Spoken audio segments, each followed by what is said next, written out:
gagner, il faut faire face à votre destin, ils perdent.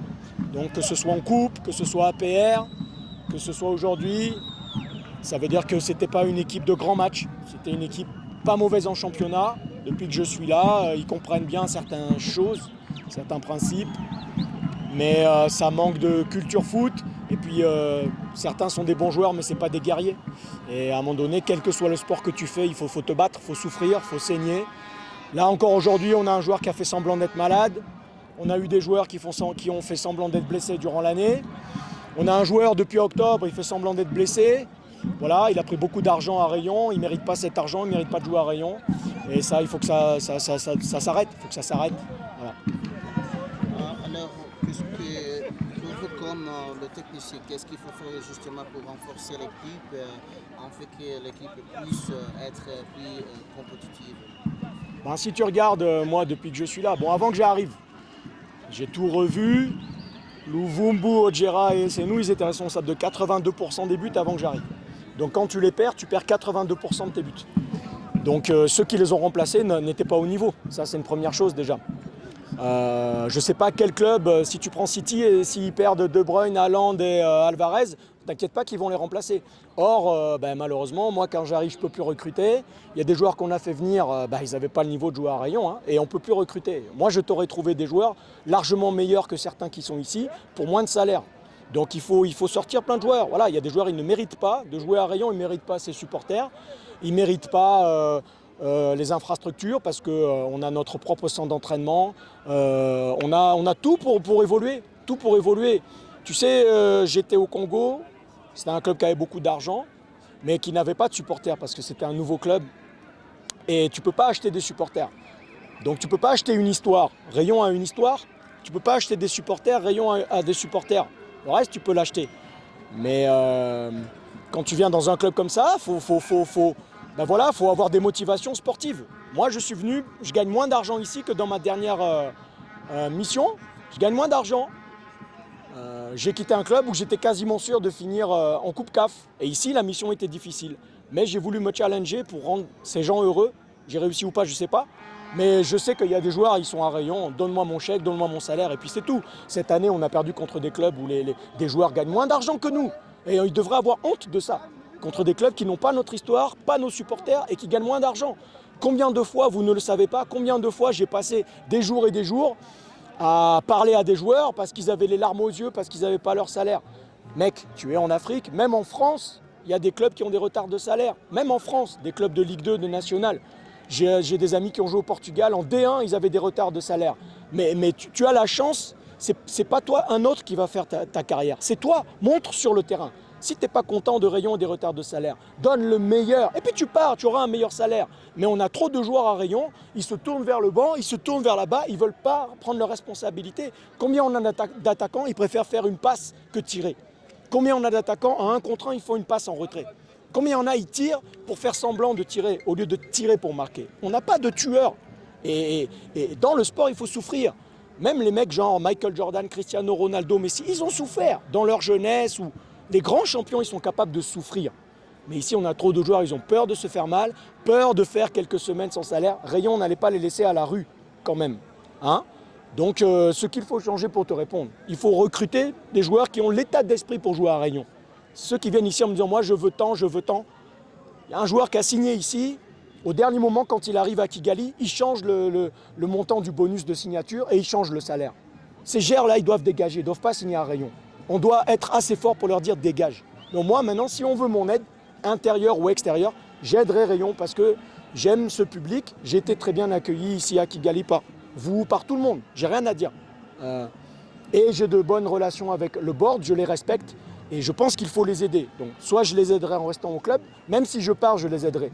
Mais j'accepte pas, moi qui étais supporter, hein, j'ai fait des années comme supporter des Girondins de Bordeaux, je n'accepte pas que dans l'équipe que tu supportes, dans un club comme ça, il y ait des joueurs, ils demandent à ce qu'on les traite en professionnels, mais ils sont amateurs. Ça, il faut arrêter. C'est la fin du championnat 23-24. Est-ce que vous avez commencé à discuter quelque chose avec Rayon Sport concernant la saison prochaine? Ouais, déjà, on va faire... Bon, moi, je suis encore sous contrat jusqu'à fin juin, donc je vais rester ici, je vais rester professionnel. Le championnat est terminé, je t'avoue que je suis content parce que, très franchement, c'était très fatigant et usant de répéter toujours les mêmes choses. Même aujourd'hui, le but comprend. Hein. Le but comprend. Tu regardes les vidéos, je vais avoir l'air d'un imbécile, mais je gueule 5 secondes avant qu'on prenne le but. Parce que, excuse-moi, on a un corner, je fais un changement, je dis, bon, c'est Félix qui passe à gauche. Tout le monde s'en fiche de qui est à gauche. Tu rates le corner, contre-attaque. Il nous attaque sur notre côté gauche parce qu'on est en déséquilibre, infériorité numérique. Et puis le but, c'est ça. Donc, il y a eu trop de manque de concentration, trop de manque d'attention cette année. Depuis que je suis là, on fait une bonne saison. On est à 2,25 points par match. APR, ils sont à 2,3. Donc on est pas mal. On les a challengés depuis que je suis là. Mais c'est fatigant. C'est très fatigant. Et même mon staff, on est tous fatigués. Moi, je n'ai pas été autant fatigué depuis l'époque où j'entraînais des 17 ans en France. Donc on a des pros, on a des joueurs pros. On a Kevin, on en a d'autres. On a Roger, magnifique joueur. Ben, il y en a, ils n'ont rien à faire là. Et voilà, donc pour te répondre, la semaine prochaine, on va faire des détections de jeunes joueurs qu'on a scoutés au Rwanda, donc des jeunes Rwandais. Moi, j'en fais venir un de l'étranger qui a 20 ans, donc je vais être actif sur le recrutement, bien sûr. Après, évidemment, je ne vais pas recruter des joueurs si je ne suis pas là l'année prochaine, mais j'aiderai, bien sûr, on verra. Les discussions, je pense qu'elles vont dépendre aussi des finances du club, du budget, est-ce qu'on en sera capable. Voilà, parce que moi, je discutais avec le club depuis très longtemps déjà. Hein. J'aurais pu venir ici en octobre, en novembre, mais il y avait cette question financière qui était en suspens. Donc voilà, on a encore un peu plus d'un mois. Commentaire, ton capitaine Mourir Keve, il a joué le retour, fin de match, temps de larmes. Comment tu as ce joueur? Ouais, un super mec. Moi, j'ai découvert un super mec. C'est quelqu'un d'exemplaire, mais il ne peut pas tout faire. Et je comprends qu'il souffre parce que, disons que c'est un numéro 8-10. Il fait bien son taf. Et c'est frustrant de voir qu'on rate tout le temps, toujours autant d'occasions. Même déjà, pour un numéro 8, il a mis beaucoup de buts. Et bon, c'est usant, quoi. Toi, tu fais ton travail, tu récupères les ballons, tu essaies de faire progresser l'équipe par ton jeu de passe. Tu es aussi un leader, mais après, devant, ben voilà, ça marque pas, quoi. Et, un jour, c'est Aimable qui nous sauve, un jour, c'est Eric. Moi, si j'étais attaquant de cette équipe, j'aurais honte. Je suis attaquant, je veux un salaire, je me présente comme attaquant et je marque jamais. Et punaise, c'est pas possible qu'à chaque fois ce soit les défenseurs centraux ou Kevin qui marquent les buts. C'est ce que je disais, tu sais.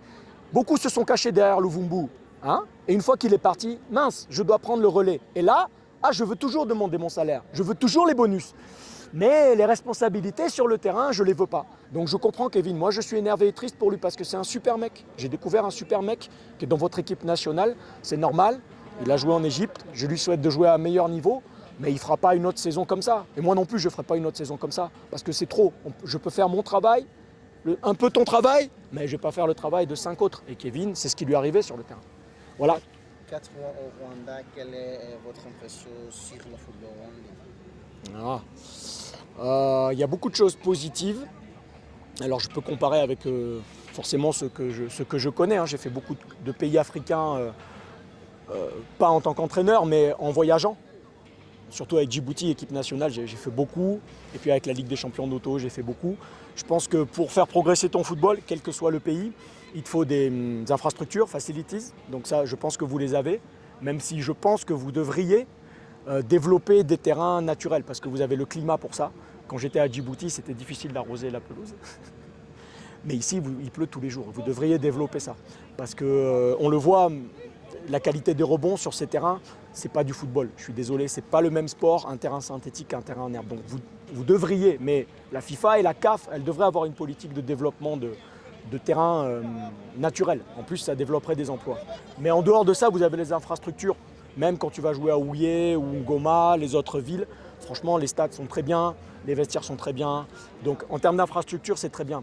Là, il y a eu le championnat U20 qui a été mis en place cette année, je pense. Je pense qu'il faudrait essayer de faire un championnat U17.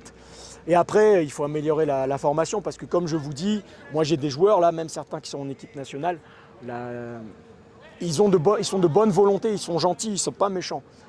Mais il y a trop de carences en termes de tactique et d'appréhension du jeu. Voilà. Et après, j'ai l'impression que c'est culturel. Les joueurs ne sont pas assez méchant, dans le bon sens du terme, parce que dans la compétition, si tu es trop gentil, tu vas te faire avoir. Bien jouer au football, ça ne suffit pas. Être technique, ça ne suffit pas. Il faut avoir une mentalité pour souffrir. Et moi, il y a diverses choses qui se sont passées cette année. Même avant de préparer Bugesera, qui aurait été le match qui pouvait nous sauver notre saison, certains joueurs ont fui. Certains joueurs ont fait semblant d'avoir des blessures, d'avoir des maladies. Ils ont raté des entraînements. Donc voilà, à ce moment-là, je ne pouvais pas le dire, mais maintenant je le dis. Et malheureusement, ils n'ont pas été aidés par la plupart de nos joueurs étrangers, parce que tu vas chercher à l'étranger ce que tu n'as pas chez toi. C'est normal, tout le monde le fait, même nous les Français. Tu vas chercher à l'étranger ce que tu n'as pas chez toi. Mais ce qu'on a été chercher chez nos joueurs étrangers, là, les joueurs étrangers qui sont là aujourd'hui, ils n'ont pas apporté cette grinta, cette force, et puis ce côté combatif. Voilà, ils ne nous l'ont pas apporté. Donc je pense que c'est des choses à développer. Après, j'essaye d'être humble, ça fait 4 mois que je suis là. Mais comme j'ai fait des études de sociologie, je regarde un peu. Mais si tu vois, par exemple, au Congo-Brazzaville, c'est un peu comme ça. Les joueurs, ils sont gentils, ils disent oui, oui, oui, mais ils ne sont pas méchants. Comparé à d'autres Djibouti, les joueurs sont agressifs, hargneux, mais ils ont un déficit physique, par exemple. Et leur niveau est faible par rapport à leur championnat. Donc ici, je pense que voilà, les choses à développer sont là. Après, j'ai découvert le côté médiatique ici. Il y a beaucoup de vie en termes de médias, il y a beaucoup de monde qui vient au stade. Ça, c'est très bien, c'est-à-dire qu'il y a une émulation. Donc ça devrait encourager à améliorer. Je pense qu'il y a beaucoup de choses à faire. Voilà. Et après, il y a des choses que je garde pour moi, c'est mon avis, mais je ne sais pas si c'est vrai. Donc voilà.